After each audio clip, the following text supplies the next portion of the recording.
และอาการหัวใจของน้องได้ตอนนี้เป็นอะไรสดคือเก่าสดคือเก่าเอาตรงมีคนลมอยู่บนตอนนี้นะมีอยู่มีคนลมอยู่โดยผู้เดียวได้เป็นแฟนกันยังไงยังโอ้ก็เลยได้คำว่ายังโสดคือเก่าโดย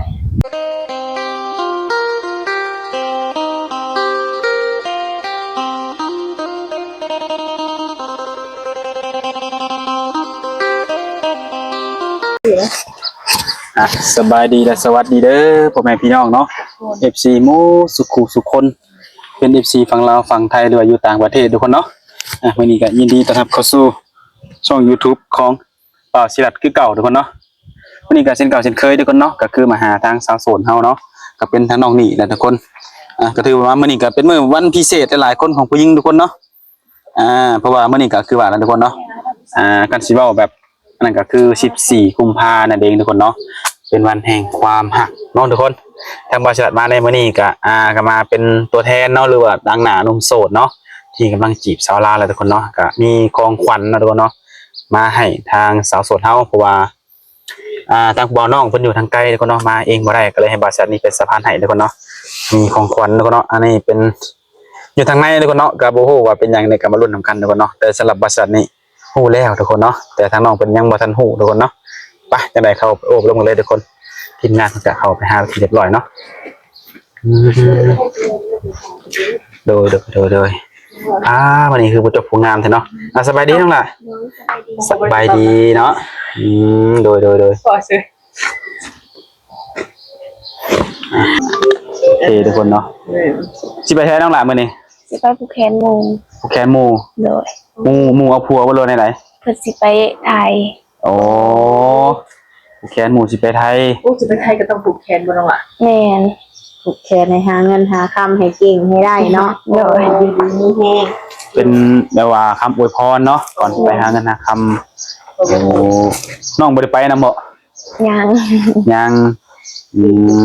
จะโมงสิไปนี่ผูกแขนประมาณจักน้อยก็ไปโอ้หลังจากคิดแล้วคือสิไปเลยแม่นบ่โดยไกลบ่ไกลอยู่คนละบ้านบ่โดยโอ้โดยอยากจะผูกแขนแบบเอาผัวเอาเมียบ่แม่นเนาะบ่แม่น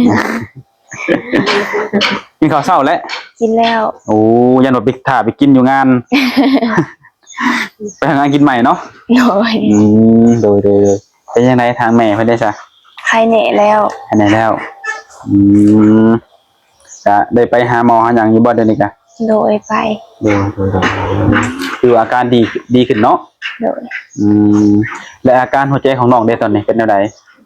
สดคือเก่าอ้าวสั่งว่าแท้น้องล่ะมันแม่นบ่โสดนะ14กุมภาพันธ์ยังบ่โสดอยู่เอาตรงมีคนลมอยู่บ่ตอนนี้นะมีคนลมอยู่โดยผู้เดียวได้เป็นแฟนกันยังไงยังโอ้ก็เลยได้คำว่ายังโสดคือเก่าโดยเพิ่นเป็นคนทางไหนคนลมตัวมื้อนี่เพิ่นอยู่ต่างประเทศ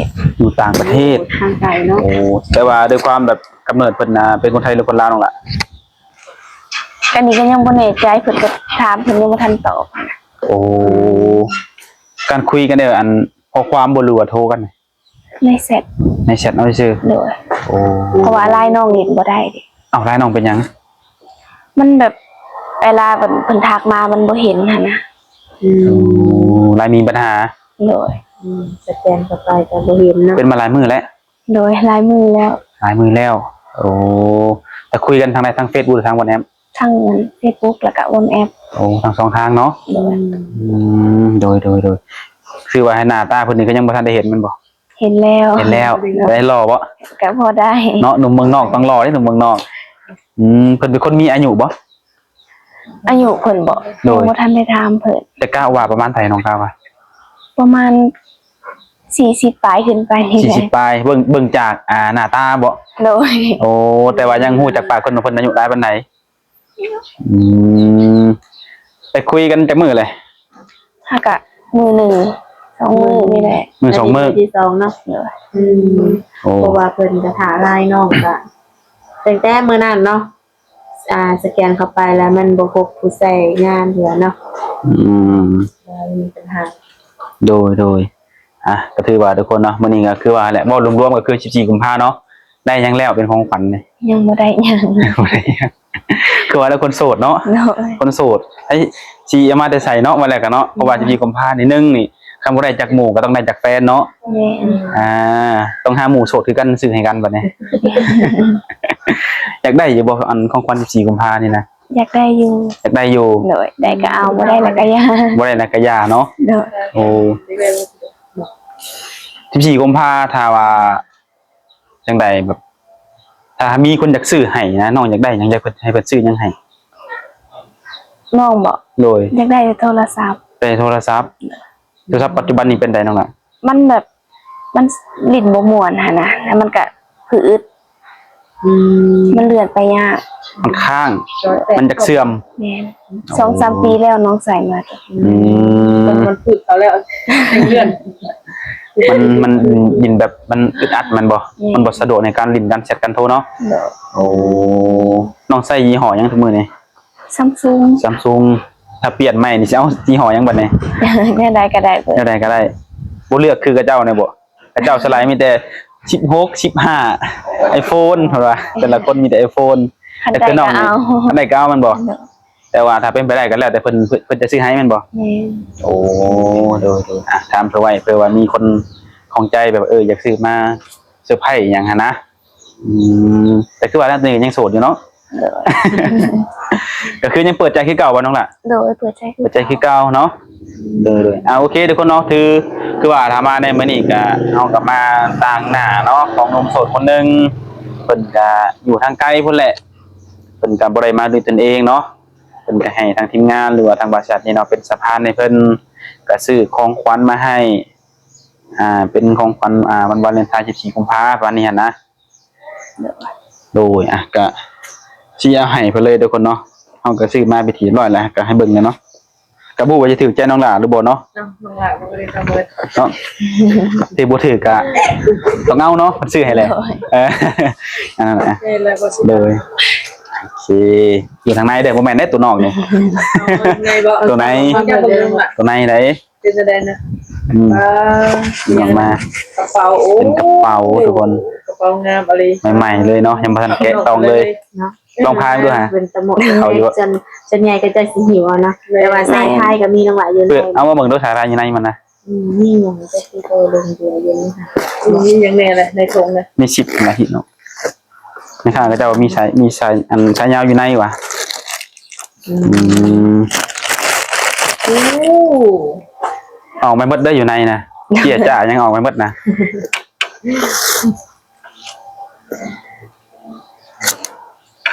โอ้มีเงินอีก เงิน มีเงินมานำอีกใช้เงิน มีเงินก็คอยมาชนตัวนี้ก็ชนส้นแต่ชายกระเป๋าตัวนี้เนาะเงินขบตาไว้ก่อน เงินไว้จัดตำหลัง นั่งมันฟิวเลยแหละเกาะใช่มีบ่บนเกาะสองระบบทุกคนเนาะหมักหิวกับหิวหมักพายกับพายฮะนะ โอ้อันนี้คือใบที่ว่าน้องเพิ่นอยากไล่ใบเลขนะบ่มีเนาะในตลาดเซโนก็เลยถามน้องเพิ่นว่าเปลี่ยนเป็นแบบอื่นแทนบ่ก็เลยเปลี่ยนเป็นแบบนี้ก็ถือว่าเข้ากับน้องเพิ่นเลยเนาะ แม่นงามแบบนี้นะเป็นตะเพง จะมิดเลย ใส่บ่ได้ ใส่บ่ได้ แต่บ่ได้อีก พยายามต่อไปห้องใหม่กับที่ใดตรงไหนยังบ่ลึงมันยังบ่ลึงบ่เคยมันจะใส่ยาก จะได้ว่าหิวเอาสิเป็นตะแพงกว่าเนาะ แม่อยู่บ่อยู่มาตรงป้าไว้พุ่นเราห่วงมาหากระเป๋าเห็นไปผูกแขนหมู่ ได้บ่ โอ้ได้กระเป๋าแบบไปผูกแขนหมู่เลยใส่พายไปผูกแขนหมู่เลย สิยากแค่เนาะออกแบบมานี่นะ คืออยากได้ ได้ โอ้ ได้เด้อก ำลังสิบอกกันแม่กำลังสิเว้ากัน ตัดสายได้ ตัดได้มันบ่ โดย มันเป็นคือใช้แอลแม่นบ่เป็นหูเนาะครับ เออใส่รถ มักษ ตามระดับเลย โอ้ มากอยู่บ่ โดย เอาเงินได้น้องหล่ะปีได้ปีเทกระเป๋าเลยเมยได้ เงินที่จะได้เงินน้องหละเป็นไร เบิ่งไอ้เมยจ้องตาอยู่ในฟิวนะ พี่เฮ็ดจริงได้น้องหล่ะนับเอ้ย มีเงินให้นำทุกคน อยากเอ้ยบ่อยากจะน้องหล่ะได้ 400,000กับ12,000 400,000กับ12,000 2,000 ฮู้บ่ว่าผู้ใดซื้อให้ ยัง เอาจริงบ่ฮู้ เจ้าบอกกับไผซะน้องหล่ะเจ้าได้บอกกับไผซะ มีแต่คุยกับเพิ่นเมื่อวานนี่ผู้เดียว คิดว่าไผเด้บัดนี้ สร้างเนาะ ก่อย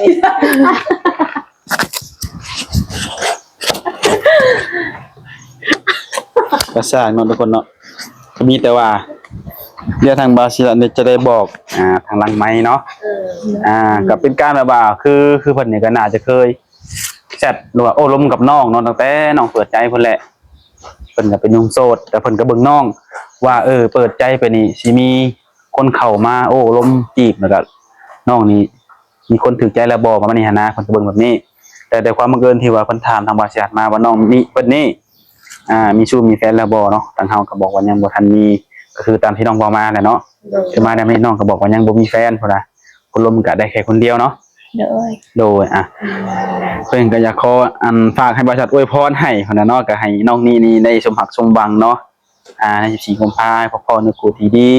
ให้เจอคนดีๆบ่ว่าสิเป็นหนุ่มทางใดก็แล้วแต่เนาะขอให้มีแต่ความจริงใจเข้ามาหาน้องเนาะคืออ้ายเพิ่นผู้หญิงก็เพิ่นก็มีความจริงใจอยู่แต่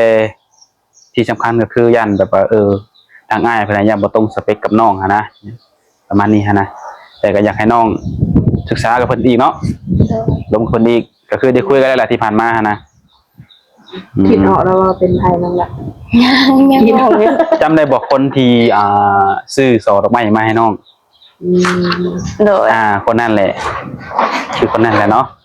สุกรเพิ่นเอาซอดอกไม้ให้ตอนแรกเพิ่นเอาซอดอกไม้เพิ่นให้ไปแล้วเนาะรอบนี้ก็เลยเอาเป็นกระเป๋าดีกว่ากับเงินใช้เนาะเอามาซื้อใส่ซอยให้แหละเงินก็ได้โดยทุกคนเนาะ โดยขอมขอบใจอ้ายเด้อ โอเคทุกคนเนาะก็ฝากน้องลมเนาะคือน้องคนก็ยังโสดอยู่ก็ยังเปิดใจคือเก่าเนาะแต่กูยังลมก็คือว่าทางไลน์มีปัญหาตอนนี้แม่นบ่ โดย ถ้าติดต่อได้ก็มีแต่ทางอันไหนทางเฟซทางบนแอปบ่ แม่น ถ้าว่าไปเฮ็ดนี้ได้อยู่บ่น้องล่ะไปให้ทางห้างเพิ่นเฮ็ดให้ ได้ จะคือว่าแล้วเนาะต้องมีเสร็จค่าใช้จ่ายเนาะไปเฮ็ดให้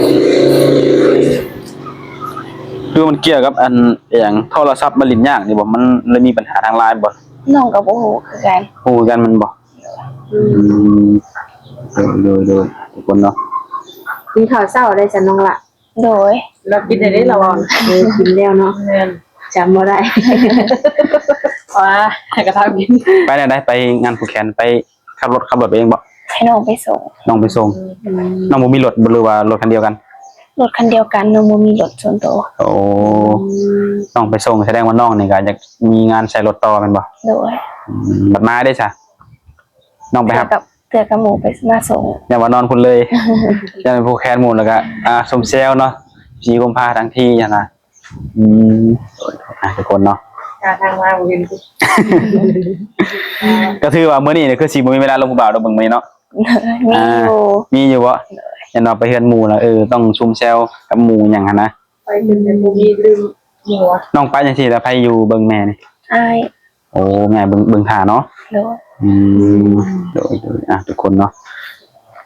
มื้อนี้ก็ถือว่าบ่มีหยังหลายเนาะน้องล่ะเนาะก็มื้อนี้ก็เป็นอีกวันหนึงที่ว่าได้ผู้ได้คนเพิ่นก็มีความสุขเนาะสำหรับคนมีสู้มีแฟนเนาะคนโสดก็ เสาร์ต่อไปเนาะเสาร์ต่อไปเนาะก็ได้แต่เบิ่งหมู่จังได๋สมบังแบบมีแฟนซื้อดอกไม้ซื้อนั่นซื้อนี่ให้เนาะแต่คือน้องนี่ก็บ่เศร้าแล้วเนาะมีคนซื้อให้แล้วยิ้มได้แล้ว ยิ้มได้แล้วทุกคนเนาะได้ของขวัญ14กุมภาพันธ์เนาะแต่สำหรับบางคนก็ต้องเศร้าต่อไปทุกคนเนาะ เป็นกำลังใจให้เนาะอาจจะได้แล้วแต่น้องหลานเนาะมีแต่ให้น้องศึกษาเบิ่งเนาะคนที่เข้ามาจีบน้องต้องคุยกันเนาะเรื่อยๆคุยกันไปเรื่อยๆน้องหลานเนาะสิได้ฮู้ว่าผู้ใดจริงใจกับเฮาแท้หรือว่าบางดีกับเฮาเนาะทางทีมงานเนาะก็คือสิบ่มีหยังหลายเลยทุกคนเนาะเพราะว่ามื้อนี้เฮาก็มีงานอีกทุกคนเนาะก็สิได้ขอจบคลิปน้องไว้เท่านี้ก่อนเพราะว่าภารกิจเฮาเป็นทางหน้าของหนึ่งโสดก็ถือว่าสำเร็จไปด้วยดีในวันนี้ทุกคนเนาะฮอดมือฮอดน้องเพิ่นเรียบร้อยว่าซั่นซะเนาะมื้อนี้ก็เอาเท่านี้ก่อนน้องหลานเนาะไว้พบกันในมื้อหน้าเนาะโดยโอเคสบายดี สบายดี